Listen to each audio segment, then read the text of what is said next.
the minimum account size you need in order to trade Forex? Hi, it's Charlie giving you Saturday's video. I hope you're very well. When it comes, excuse me, when it comes to trading Forex, you're either trading, most people are going to be trading via a CFD. If you're maybe in the UK, you could do it via spread betting, but I'm really talking about lots here, trading via FX or CFDs. So traded lot sizes. So what's the minimum account size that you really could trade at? So what we can do here is a little bit of maths and say, well, let's assume, I'm going to just use the euro dollar as an example here. And let's assume you're taking a trade, or your average trade risk is 50 pips. So 50 pips stop loss, okay? And on average, you want to only risk 1% of your account balance per trade. So I think that's generally a reasonable principle. Some people go a little bit above 1%, but if you go to like 5%, bearing in mind, most traders statistically, with whatever approach you have, at some point it's likely you're going to have 10 losers in a row. So if you're risking 5% per trade, you've got to deal with, the potential for a 50% drawdown. So most people aren't going to want that. So it's better to be at the lower end as far as risk management is concerned. And a lot of traders risk a lot less than 1% as well. But let's just go with 1% for this. So 1% risk with a 50 pip stop loss. So that's what we want to try and stay within. And so if we're wanting to trade and only be risking 1% of whatever our capital is, how much capital do we have to put into a trading account in order to stay within that risk management? So what we need to do is go over to the calculator. Now, bear in mind, there's a minimum stake size in FX. So the minimum stake size is 0.01 of a lot. Okay, so one lot is around about $10 per pip. Okay, so 0.01 of a lot is around about 10 cents per pip. So we just if you keep that at the back of your mind overall, then it's a good gauge. So if you were going to be trading with a 50 pip stop loss at 10 cents, that means you're going to be risking around about $5. Okay, so let's go and do some maths. So what I've done here is I've got a position size calculator for Forex, and I've put up a hypothetical US dollar account size of $1,000, and selected a 1% risk on that with a 50 pip stop loss. Okay, and its defaults is set to lots overall. So you hit calculate.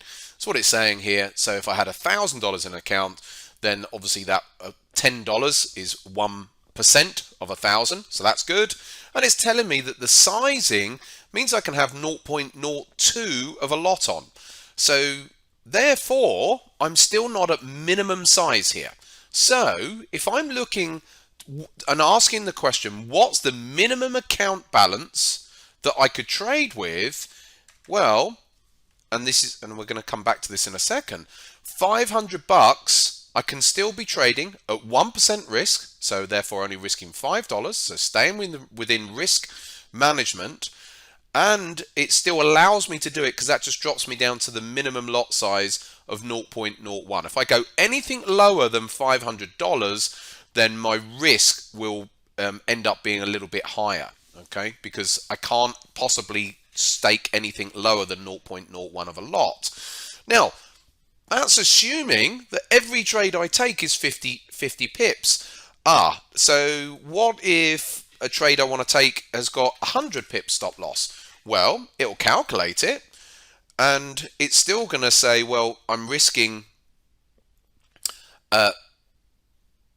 $5 here. Hold on, I've changed something around. Hold on. The calculator's got stuck because the sizing is still 0.01 of a lot. So we now know, that having just calculated it on a higher amount, higher account size or lesser stop, that actually we're still at the minimum. So all of a sudden now, if I've got 100 pip stop loss and still at that same lot size, well, we know that we're now risking twice that amount. It's got stuck here, so it's just going to sit there. So it's actually risking $10. So obviously that then pushes our risk up. So coming back to it, if I wanted to have a stop loss of 100 pips, if I put $1,000 into here, right, that all works fine now. So we're back to, yeah, it's only risking 1% of my total balance here. So what's the answer to the question?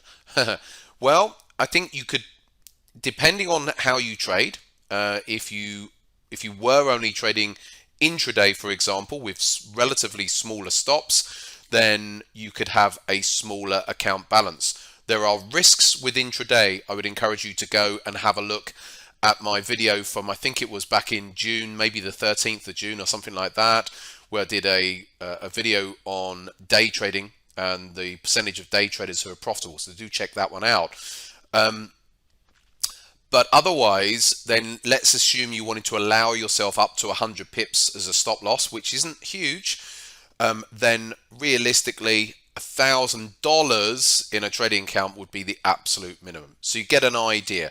Yes, a broker will allow you to put 200 bucks or whatever into a trading account, but in order to trade with the appropriate risk, then realistically you're looking at a minimum of $1,000. There you go, some food for thought this weekend.